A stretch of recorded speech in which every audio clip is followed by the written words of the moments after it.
yeah? I don't believe that. Oh, you'll see. I'll see. Anyway, speaking of Putin... Don't say anything bad about Putin, because that's when I loses it. It says now, and you might have heard about this, that apparently Hillary Clinton's campaign manager is accused of leaking more than 20,000 emails belonging to the Democratic National Committee. And from those emails, they gathered that Vladimir Putin has a vested interest in trying to help Donald Trump win the 2016 U.S. presidential election.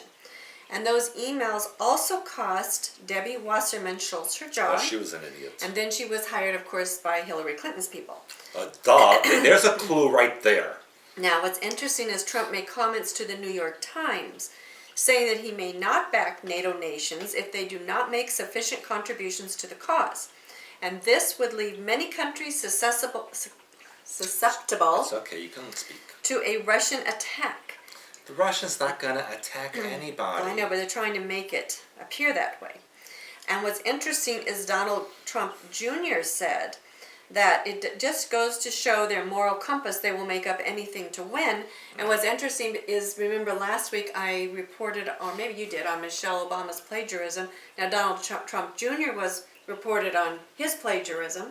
And then, he had plagiarism? He had plagiarism. And then what was interesting is he accused then Obama of plagiarizing him. And then they said what he had plagiarized, he originally got from Obama. And then it went on to say that originally Clinton used it. And then there was a whole article saying that they traced all of this back to Walter Cronkite. Walter, he's dead. I know. So it went from one plagiarism to another. I used to like Walter. But what's interesting to me is it tells me is that they're all on the same team and they're all using the same speech writers. Yeah, well, you know what Walter Cronkite used to say? What? And that's the way it is. Yep. That's how he did it. And then, did you hear that there's a mural of Trump and Putin kissing in Lithuania? Oh, isn't that cute? Yeah, apparently on the back of some kind of barbecue joint. And the restaurant's owner requested a piece of art featuring Trump for the wall.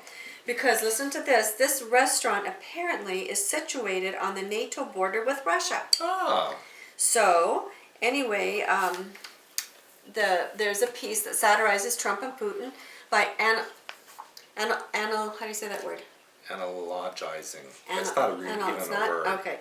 Their relationship with a famous work of art on the Berlin Wall, which depicted Soviet leader Leonid Brezhnev and East German leader Erich Honecker sharing a kiss. Oh, that's so cute. So now it says, again, during a time of increased tensions between the U.S. and Russia, that now much is being made of Trump and Putin's warm words for each other, and that's why he shows them kissing. You know, but we all know that they already decided who's going to be the next president a long time ago. Yes, but they're making a big It's show of it. just a show now. That's what I talked about before in the last podcast. It's all a show. Anyway, it says that last December, Putin called Trump a bright and talented person, without any doubt, an outstanding and talented personality. And Trump said he would get along very well with Putin, which he already does because they already all know each other. Anyway, and then moving on in the political scene, now this is always, to me, it's just like bizarro. We're a group of 130 women, there's your 130 women who stripped naked in a bizarre protest to show that Donald Trump should not be president. How does that show that he should not be president? Well, this is why I said it's bizarre. I think it shows something else. There's an artist, Spencer Tunick, who's known for his startling images of the naked body. So I think he has a problem. When they talk to some of the women in this they call it installation, even though it's supposedly art, I don't know. This woman's named Maureen Robinson, who's 18. Morning. Right. That they who took part with her mother to do something different. Oh, wait. The mother and daughter both stripped naked in front of each other? To do something different. That's child abuse. I say this is just really bizarre. And then it goes on to say that Mr. Tunick called Trump a loser, so he felt compelled to take action against the billionaire. And he says, I have 2 daughters and a wife, and I can't believe the language and rhetoric of hate against women and minorities coming from the Republican Party. So he said he had to do something to counter, quote, this idiotic thinking. Okay, so he had them stripped naked. Yes. That's not idiotic. Yeah, that's not idiotic, right? Yeah, that doesn't degrade women. No, and how does that upgrade their rights? Brilliant, this guy's a moron. Yeah. How does that upgrade their rights? And then he makes the national news with this, and then it's moronic that women participate in this. That's moronic as well. So that's not upgrading yourself, really. That's degrading yourself. This guy's an idiot. Yeah. Now, I reported on this next story back in June of 2016. You did? I It's did. only a month ago. Yes, when Michelle Obama gave Michael. her last, or his last, and you said you wouldn't interrupt me, his last commencement speech as First Lady at the City College of New York. First trans lady. Michelle Obama said, "At that time, I wake up every day in a home built by slaves. And graduates, it's the story that I witness every single day when I wake up in a house that was built by slaves and I watch my daughters, two beautiful black young women." They're not black and they're not beautiful. "Head off to school." We don't even know for sure they're women. "And waving goodbye to their father, the President of the United States, the son of a man from Kenya who came here to America." To America for the same reasons as many of you, to get an education and improve his prospects in life. Now, when this came out in June, I don't know if you were here, you might have been traveling, I reported on this and I said, at that time, and I'm going to say it again, that this is not the end of this speech, and that because they're bringing up the slavery part and it's a white house, they are going to use this eventually to knock it down and build another house. Nah, yes. they never knocked down. That's my prediction. Are you kidding me? Now, in July of 2016, 1 month later, when she was giving her speech at the Democratic National Convention in Philadelphia, guess what she said? "I wake up every morning in a house that was built by slaves. Okay, she needs new writers. And I watch my daughters, two beautiful, intelligent black young women, playing with their dogs on the White House lawn. And because of Hillary Clinton, my daughters and all our sons and daughters now take for granted that a woman can be president of the United States, blah, blah, blah." Point being is, she brings it up again about the White House being built by slaves. And Okay? by the way, they should run the videos of a few years ago before Obama was president when they hated Hillary and said bad things about her publicly. I'm going to get to that. Oh, okay. So anyway, I went to look this one up myself, and it said that the White House Historical Association actually has a page devoted to the question, did slaves build the White House? Did they? Now, my opinion is this. They knew what Michelle Obama was going to say because the speechwriters did it. So they could have put this in their page before she wrote it because they knew people were going to look it up. And the White House Historical Association, excuse me, I still have a bit of a cough, although it's much better. It's a private preservation and educational group. So we don't even know who runs this, but it says, I will quote them, "The decision to place the Capitol on land ceded by two slave states, Virginia and Maryland, ultimately influenced the acquisition of laborers to construct its public buildings." Then they went on to say that they initially planned to import workers from Europe to meet their labor needs, but that didn't happen, so they turned to African Americans who were enslaved and free to provide the bulk of the labor, and also the United States Capitol and other early government buildings. Stonemasons trained enslaved people on the spot at the government's quarry.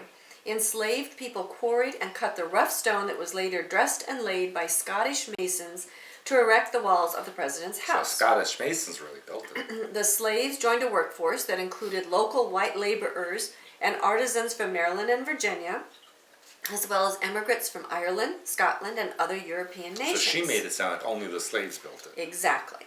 And so the White House was not exclusively built by slaves. It was built by a combination of slaves, there you free go. blacks, and whites. Then we have news host Bill O'Reilly joining in, saying, quotes, that slaves that worked there were well fed and had decent lodgings provided by the government, which stopped hiring slave labor in 1802. So, Michelle Obama is essentially correct in citing slaves as builders of the White House, but there were others working there as well. However, the White House Historical Association, remember this is private, makes no reference on how the slaves were actually treated. Then we have Victoria Massey, who is a Vox writer, saying, Vox, V-O-X, I don't know what that means, but that's what it says in this, so I have to tell you where she's from. And she says, quote, "This reluctance to view slavery or the tokens we carry through history that were created as a benefit of slavery as horrific or difficult has been a long journey for most Americans. Only recently are popular representations of slavery appropriately brutal and representative of the reality of the practice."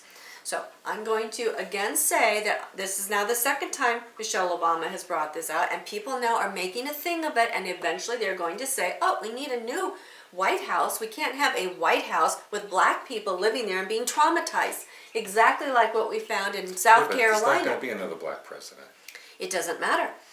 because now the ball is rolling. We have a civil rights thing going. We have blacks against whites. We have the police against the quote unquote free people. We have a lot of stuff that's getting put out there for the American public. And in my opinion, they're not going to let this one go. So that's twice it's been mentioned. Let's find out what the next one is. And of course, Michelle Obama has not responded to O'Reilly's comments because she still has more to say on the subject. You watch.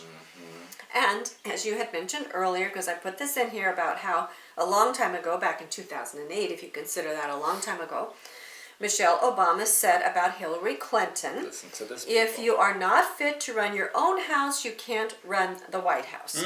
And now... That's the only true thing best she ever said. friends. And speaking of Michelle Michael Obama, I wanted to bring this to the forefront as well. Because when I was doing my research, I was reading that she has this thing called Let Girls Learn Initiative, which she and Obama started back in 2015. Right. Now the thing is that here in the U.S., we have a lot of poverty, whether people want to address it or not. And we have a lot of young girls who are in poverty and they need money. And boys. Yes, but they're talking specifically girls. This is you're the woman kind of thing, which I think, again, is ridiculous. We're all humans, period. Anyway, this is Human lives matter. That's right. All lives matter. $100 million initiative to educate girls in Morocco. Now we need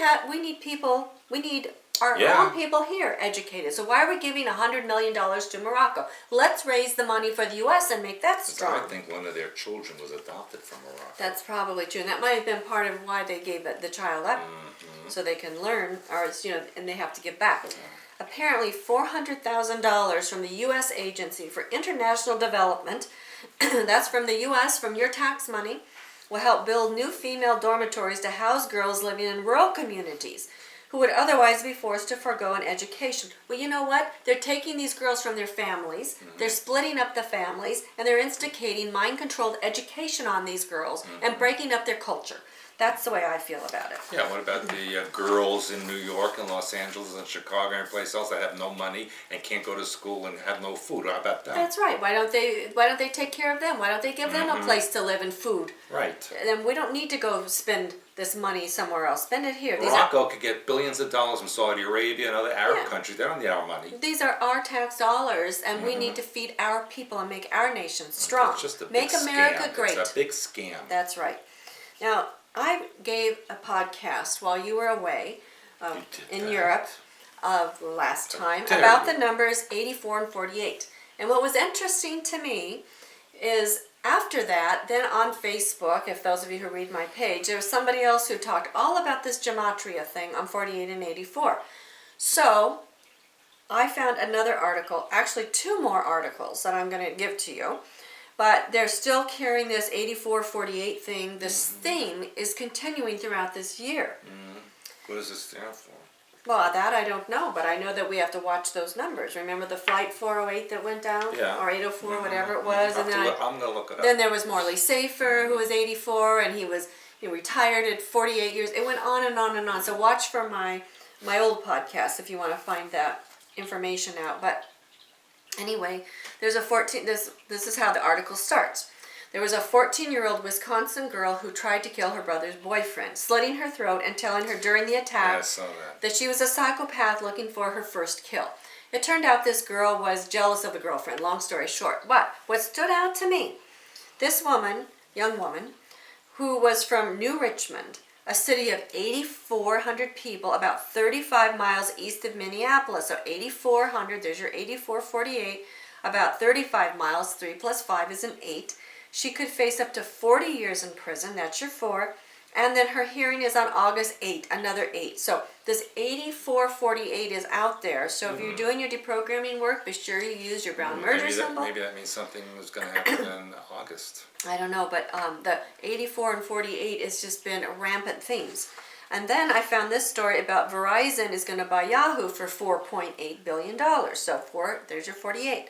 Apparently it was once valued at $125 billion. That's an 8. 1 plus 2 plus 5 is an 8. And now it's $4.8 billion. That's a big difference. Yeah, but the point is we have an 8, we have a 4.8. And then when we look down here, it says it was apparently Yahoo reported its revenue for April-June quarter was down, falling to 2 million, so 84 again. So this 4884 is some kind of a trigger that's going on around there, and like I said, if you look on the Facebook page, there was somebody who posted on there all about this 8448 and I don't know if it's gematria or gematria. Gematria. And all about all those things. I mean, and this person had like 50 billion things about the 8448 stuff that's going on. Yeah, but what did the 84 mean? I read all that to you. You think I remember anything you tell me? Well, I'm just telling you that it's there, and I talked about this a month ago when I saw these 84 and 48s all over the place.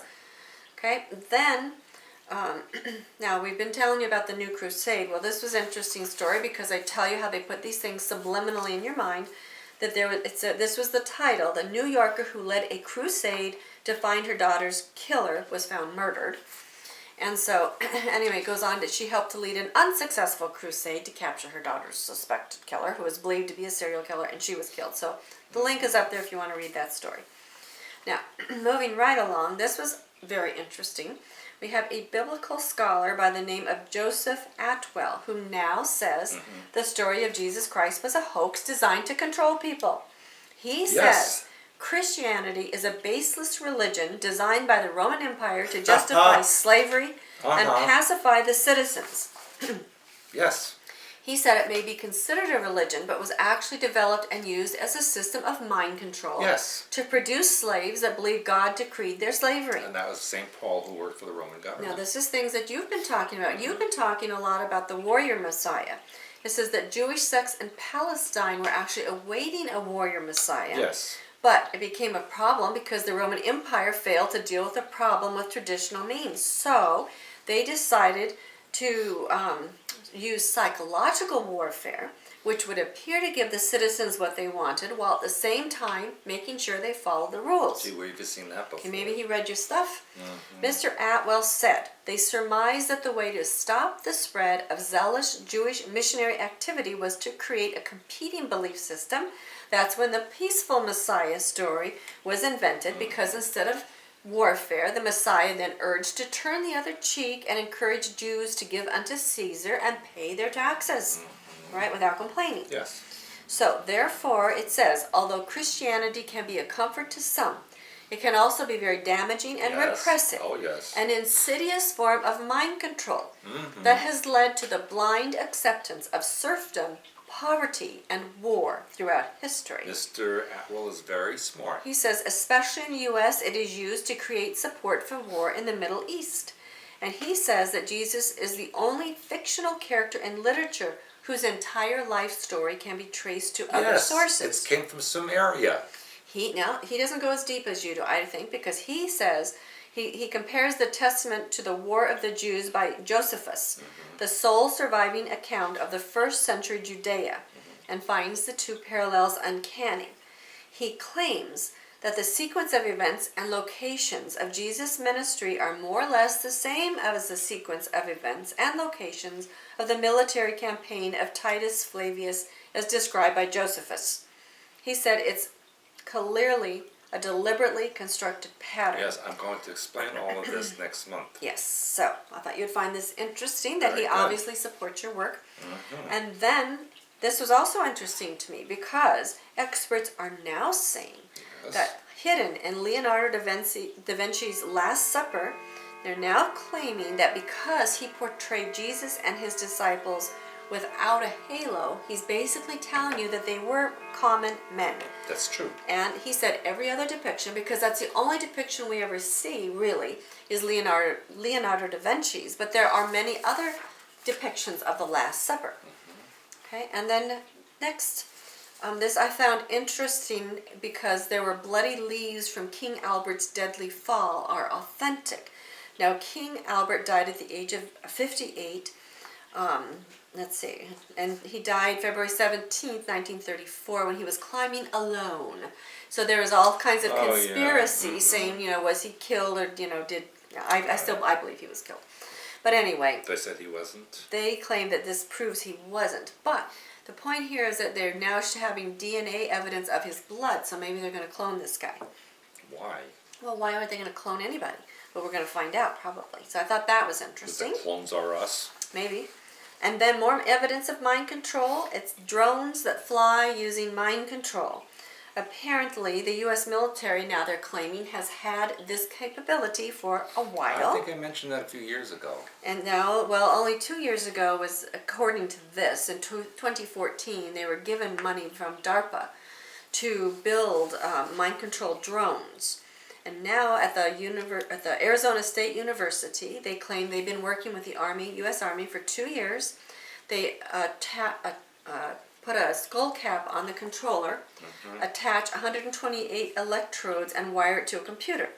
Now, this is interesting to me because it says the skull cap reads thoughts and communicates with robots. Yes. Okay? And it says... That's how UFOs fly. It says a team of researchers developed the technology that lets a human control multiple drones using brainwaves. I want to do drones and wear a little cap and I'll control them. And they're studying how to bridge the gap between humans and robots, especially when you're talking about multiple robots.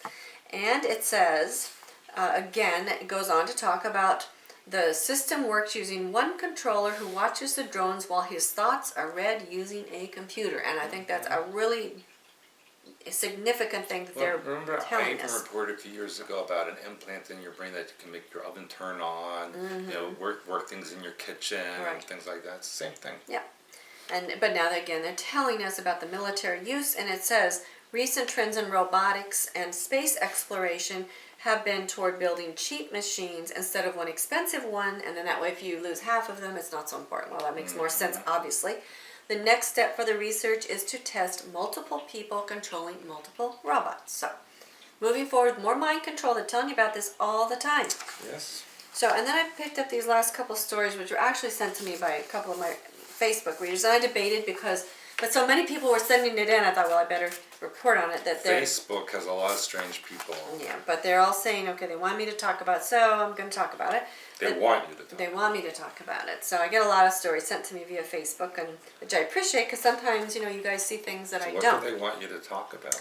They want me to talk about the first poo-themed for God's dessert cafe set to open in Toronto, Canada. Oh, first of all, two things. Pooh and Canada. Hello. Okay, this is going to open mid-August in Koreatown, which I didn't know they had one in Toronto. Koreatown, you get on now. So anyway, you want Pooh? You go. This woman who's opening it is actually a culinary management graduate, and when she was in Taiwan, she checked out a toilet-themed restaurant with her mother, and she just loved it. Only Chinese people would do that. So now the cafe will offer an all-brown menu in the shade of human stools. Oh, for God's! I mean, seriously? Listen to this. Diners will sit on fake toilets, eat their food out of lavatory and urinal-shaped dishes. Listen to me very carefully.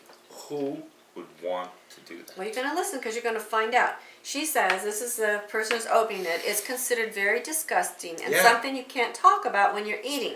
Yeah. Okay, listen to this. Similar themed restaurants have already opened in Russia, South Korea, the Philippines, China, Japan, and Indonesia. Okay. Most of those countries are in Asia. Well, not Russia. Well, most of Russia is in Asia. I guess, but you know, we don't really think of it that way. Anyway, she's calling her restaurant the Modern Toilet. Oh, no. Her restaurant that inspired her is called the Modern Toilet. This was in Taiwan. Has been open since 2004. It has shower heads on the walls, plunger-shaped lampshades, and a tiled floor. Diners can relax on their toilet seats. There's toilet-style seat cushions, I guess, with poo-shaped cushions. Toilet-style seat. I was in Taiwan and I never saw that. Well, you're going to have to look for the Modern Toilet, I guess. But it's been open for 12 years. You know what? It should go in the toilet. Yeah, it should. But I mean, it's crazy. And now they're bringing it to North America. Oh, how ridiculous. Okay, well, you want to hear ridiculous. Now, this one is also for you because this is a place you cannot go. What? This is Japan's naked restaurant. I can go there. Not only, you can't. Why? Well, because it's being restricted to people who are overweight, elderly, or tattooed. Are you saying I'm all those things? Well, I didn't say that, but you are tattooed. That's one. You know, when I was in Japan, I couldn't go in the hot tubs because I had my... That's right, because they equate tattoos... But I think they were just jealous. No, they equate tattoos in Japan with... you get out! A link with... tattoo you go. That's right, with underworld groups. And Guess what Okay, age? people who created kamikazes are telling me that I cannot go in these. Yeah, and guess what else? What? Guess what age they consider elderly. I know, 60. Right. So you can't go in if the restaurant is only open to people from the ages of 18 to 60. Oh, so I can still go. Yeah, for a month, and then you're banned. No. But you can't go anyway because you have tattoos. Which, by the way, I don't like, nor do I advocate, so don't get tattoos. You just advocate prescription drugs. Yeah. Or being overweight. Right. It says here that Tokyo diners will be able to eat almost naked as long as they meet strict criteria on appearance. Gee, that doesn't take away too many rights. You have to. They're going to be issued paper underwear. Oh, so you're not naked. Well, apparently not. And it says if you're overweight or over 60, you can't go. Well, how do they determine who's overweight? It opens in Tokyo on July 29th under the name of Amrita, which stems from the Sanskrit word for immortality. So I guess immortality ends at 60. You know what, Japan? Because you did that, a volcano's going to explode. Okay, so listen to this. Anyone more than 33 pounds or 15 kilos above the average weight for their height must refrain from making a reservation. That's the rules on their restaurant's website. And if you show up and you have a ticket and you appear overweight, they will weigh you right there and reject you. Oh, horrible. Yes. Japan? Now listen to this. This is why they're doing it, because apparently in London's naked restaurants, they allow overweight patrons in, and some guests Yes, we shall not have it. and some guests complained that they had a terrible experience because they had to look at overweight people. Oh, really? So their restaurant spokeswoman says if fat people are allowed in, it could be miserable for So wait a some minute. guests. That means the Queen can't go to that restaurant. Guests can see the guidelines clearly on our homepage. We are aiming for a sort of Roman aesthetic like the beautiful paintings you see in museums. Aha. And it says, table etiquette rules are very tight. You cannot create a nuisance to other diners.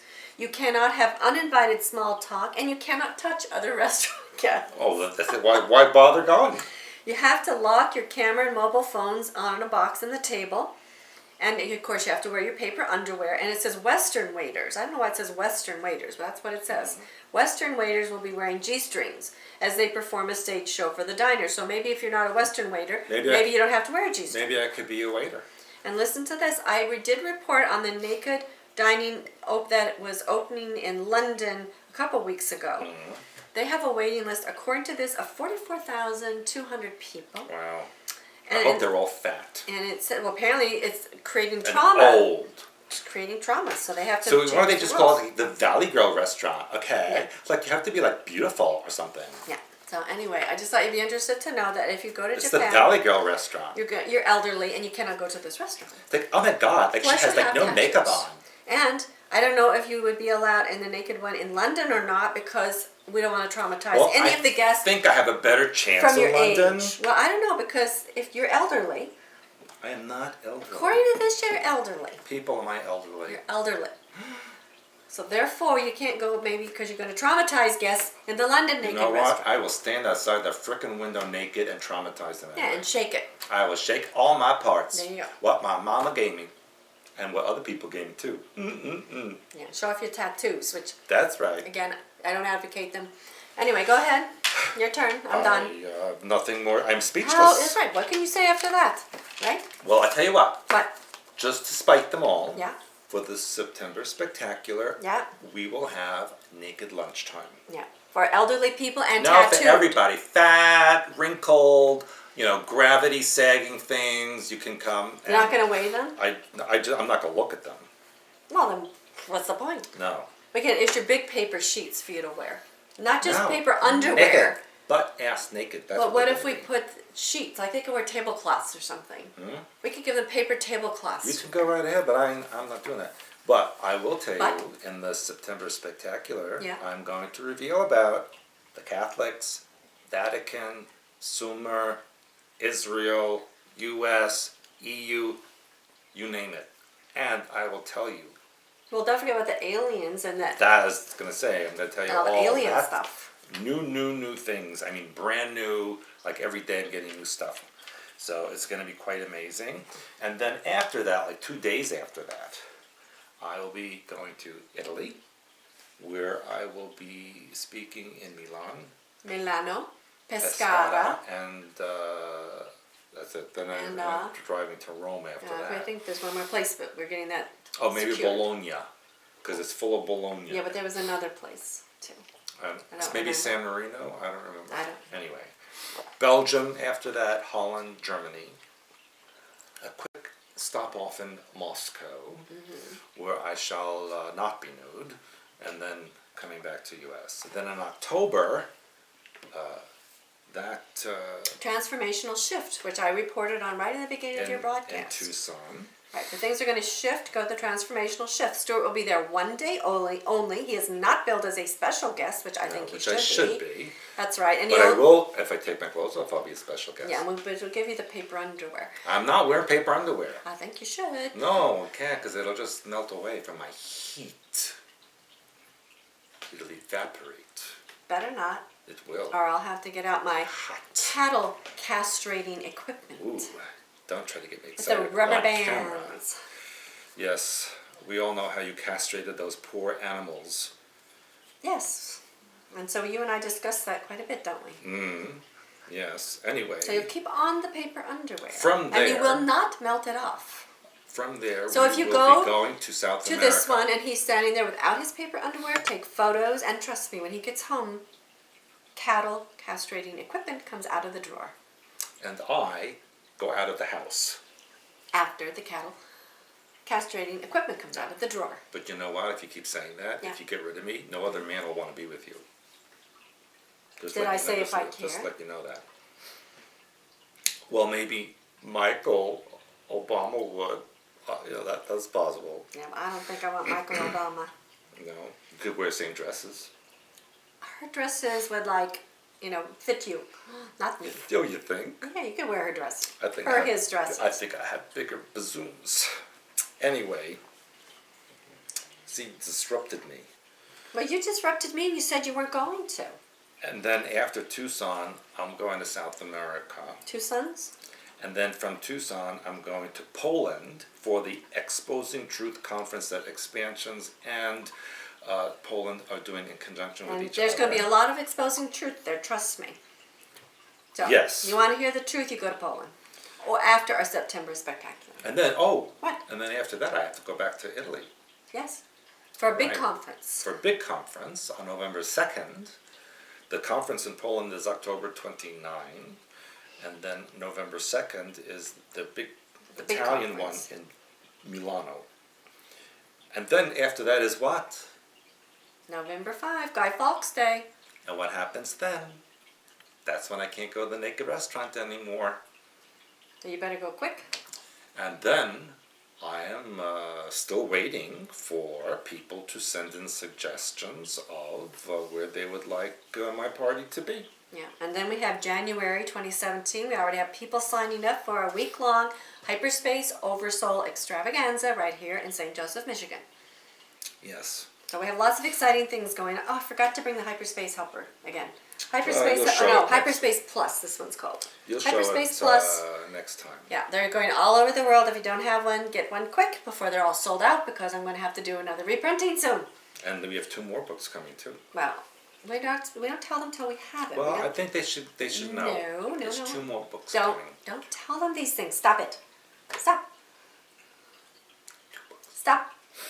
That's it. And that's all Say I goodbye. have. Goodbye, everyone. Goodbye.